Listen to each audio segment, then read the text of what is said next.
Anak-anak Papua kita ketemu dengan Bapak lagi di sini ya, di pertemuan yang keempat.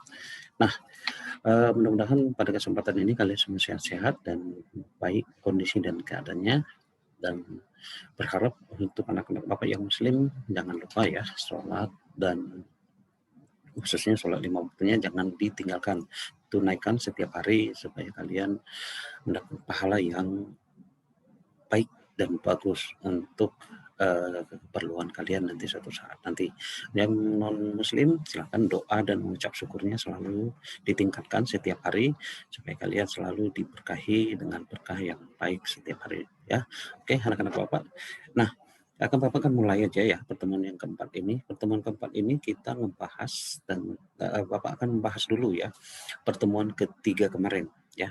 Pertemuan ketiga kemarin ya, yang kita sudah bahas adalah fungsi sum. Fungsi sum ini silakan dipelajari nak ya. Nah ini adalah materinya.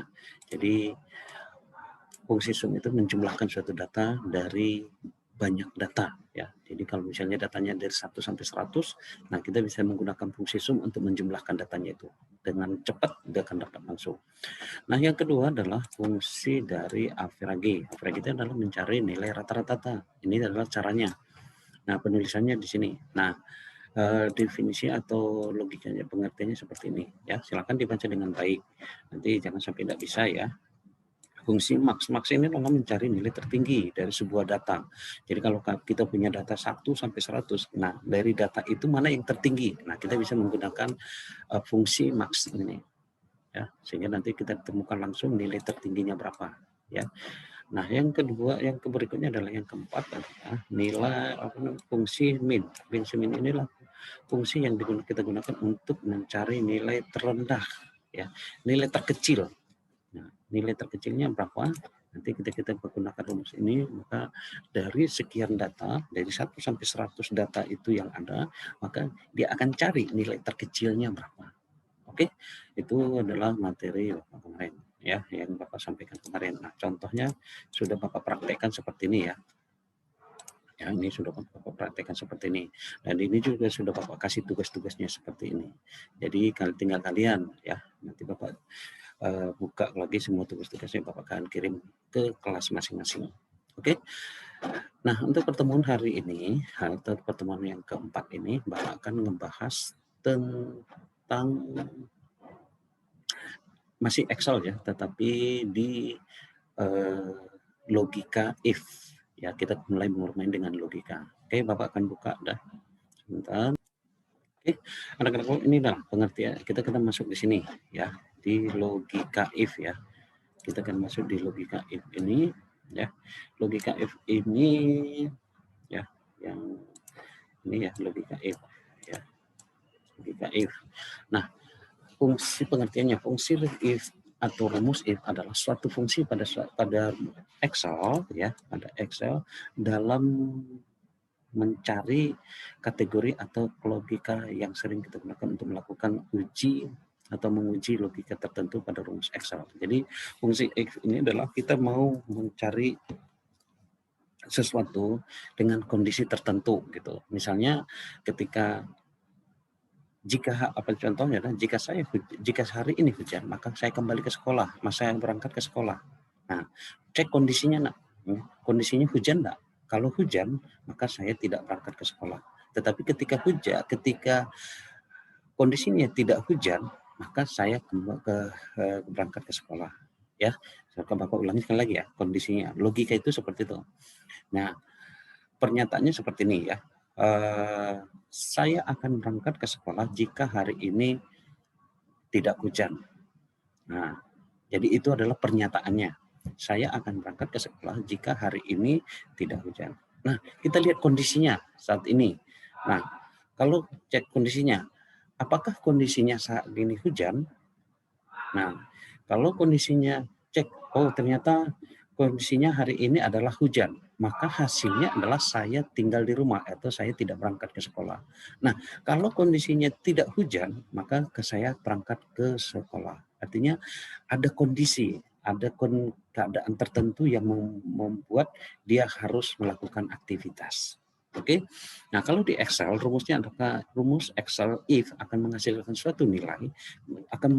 suatu nilai jika kondisi yang mau dicari diharapkan terpenuhi, ya. Dan akan menghasilkan sebuah nilai juga nilai lain lagi apabila logika kondisi tidak terpenuhi. Nah, contoh seperti tadi, apakah hari ini hujan? Nah, ternyata hujan, maka saya hasilnya adalah kondisi yang nilai lainnya adalah atau hasil lainnya adalah saya tinggal di rumah. Tapi ketika dicek apakah kondisinya hujan, oh ternyata hari ini tidak hujan, maka saya berangkat ke sekolah. Jadi hujan dan tidak hujan, maka ada yang dilakukan. Jadi kalau hujan tinggal di rumah, kalau tidak hujan maka berangkat ke sekolah. Gitu. Jadi itu adalah sebuah logika sederhana yang biasa digunakan untuk Excel. Nah, kesimpulannya adalah fungsi Excel ini akan menguji atau mengecek terhadap data tertentu, kemudian menghasilkan ya atau tidak, ya, atau menghasilkan ya atau tidak, ya. Nah, kalau dia menghasilkan nilai ya atau benar atau true adalah nilai di mana kondisi tersebut terpenuhi. Nilai false, nilai kondisi tertentu tidak terpenuhi. Nah, maksudnya seperti ini. Apakah hari ini hujan? Nah, ternyata hari ini hujan. Maka nilainya adalah benar. Maka hasilnya adalah tinggal di rumah. Tapi apakah yang lainnya ada yang salah? Ya, misalnya false. Apakah hari ini hujan? Tidak. Maka berangkat ke sekolah gitu. Oke. Nah, ini kalau ini adalah penulisan di Excel-nya nak ya. Cara penulisan di Excel sama dengan if buka kurung uji logikanya apa? Apakah hujan? Nah, gitu ya. Maka kalau hujan tinggal di rumah. Kalau tidak berangkat ke sekolah. Itu ya. Nah, ini adalah contoh ya. Ini adalah sebuah contoh yang ini. Nah, apa namanya? Nah, ini gambar ini akan kalian ketemukan ketika kalian masuk ke nanti suatu saat masuk ke ini ya, ke jurusan atau mengambil kuliah teknik informatika. Nah, program yang seperti ini akan kalian ini adalah flowchart logika ya. Nah, ini seperti kan contoh di sini seperti ini. Nah, nilai rata-rata bimbingan TIK Bayu ya adalah 88. Maka Bayu mendapat predikat nilai B. Nah, jadi karena nilai apakah dicek nilai Bayu adalah 88. Nah, nanti kita cek apakah nilai Bayu yang 88 itu sesuai dengan kondisinya ya. Ini kondisinya. Ya, ini kondisi. Nah, apakah lebih besar dari 85? Kalau besar 85 maka nilai Bayu adalah predikat nilai Bayu adalah B. Nah, kita mulai di sini nak. Ya, ini ada nanti yang Bapak akan tambahkan ya. Ya.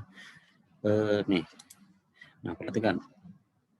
Nah, di sini mulai bawa nilai Bayu. Ambil nilai Bayu.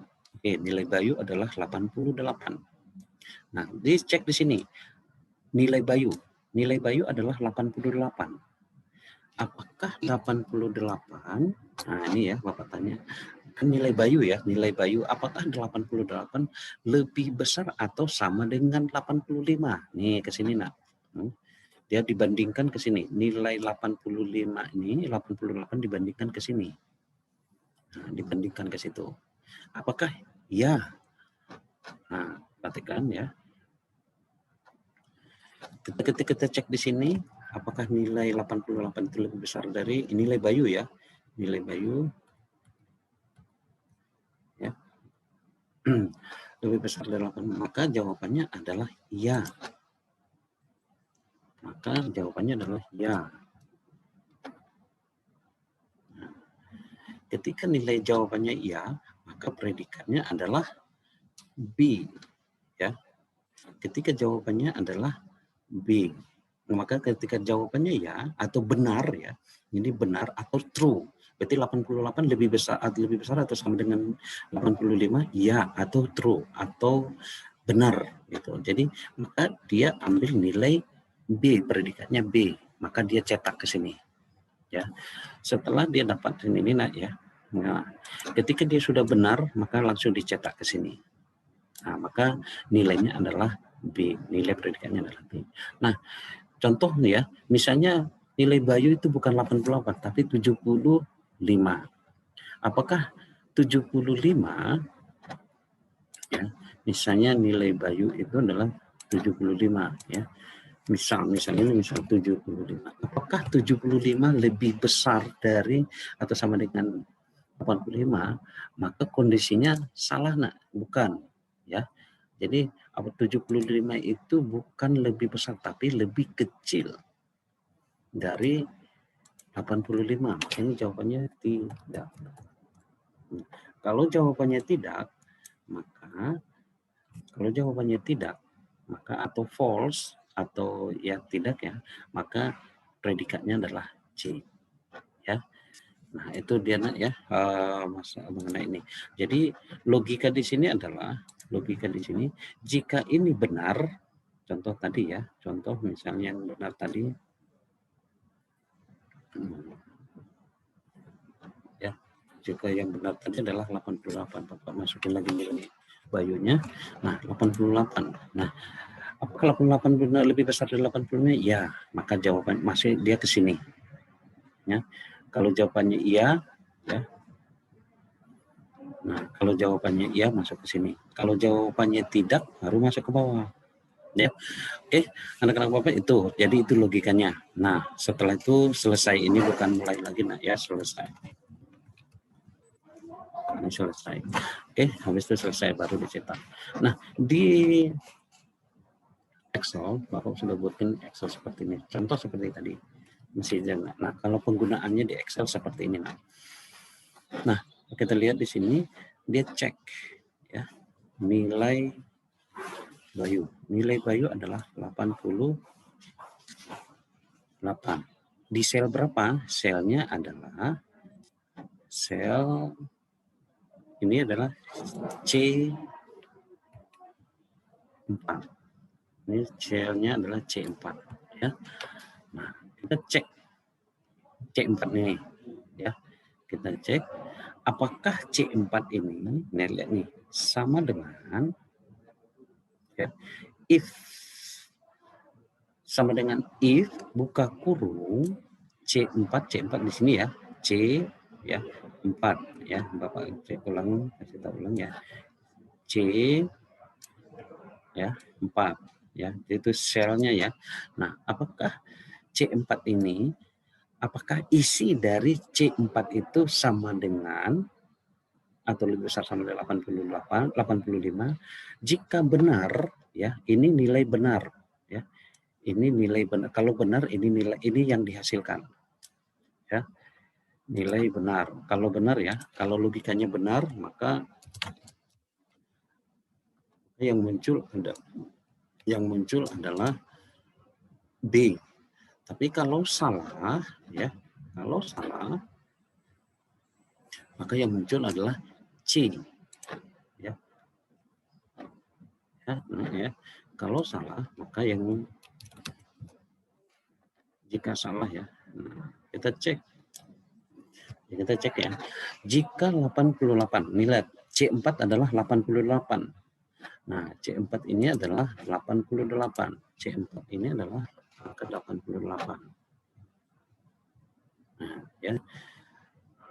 Kita cek di sini apakah C4 atau apakah 88 lebih besar atau sama dengan 85? Ya, maka benar, maka yang dicetak adalah B. Ya. Kalau tidak, misalnya C4-nya dari 75, maka yang dicetak adalah C. Kalau dia memenuhi, kalau iya jawabannya benar, maka yang diambil yang di sini. Nah, selalu ingat nak pemisahnya di sini ya. Titik koma dan titik koma. Dan ini ya. Pemisahnya di situ ya. Pemisahnya ini titik koma dan ini. Oke. Nah, jadi itu logikanya. Nah, hasilnya bagaimana? Ketika kita sudah gunakan rumus seperti ini, ya, rumus seperti ini ya, rumus ini, maka hasilnya bagaimana? Nah, perhatikan nak ya, hasilnya adalah ini, ya, B. Oke, anak-anak Bapak, itu adalah sedikit materi tentang logika if. Ya, Bapak berharap kalian ingat lagi ke atas, ya, perhatikan ke atas, ya, jangan sampai kalian lupa, ya, jangan sampai nggak tahu nanti, ya. Ini kalau Bapak ulang, Bapak ingetin ya. Ini kalau jawabannya benar, kalau kondisinya benar, ya, atau iya, iya, atau benar, ya, jawabannya ini masuk ke sini prosesnya. Tapi kalau jawabannya salah, ya, salah atau tidak benar, ya, masuk ke sini.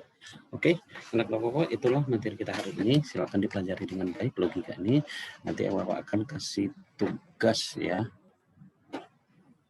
Nah, Bapak akan, kita nanti berdiskusi aja dulu di forum, ya. Nanti Bapak akan buatkan di forumnya. Jadi kita diskusikan mengenai logika if ini. Yang bisa Bapak berharap itulah yang memahami dengan inilah orang-orang yang akan menjadi programmer yang luar biasa nanti ke depan. Karena ketika kalian bisa memahami ini dengan baik, ya, maka logika ini kalian pahami dengan baik, maka berarti itulah tipe atau ciri-ciri orang yang akan menjadi programmer yang luar biasa nanti ke depan. Oke, terima kasih. Untuk hari ini itu cukup materinya hari ini. Sama Bapak harapkan kalian bisa pahami dengan baik. Oke, Bapak tutup ya materi kita hari ini.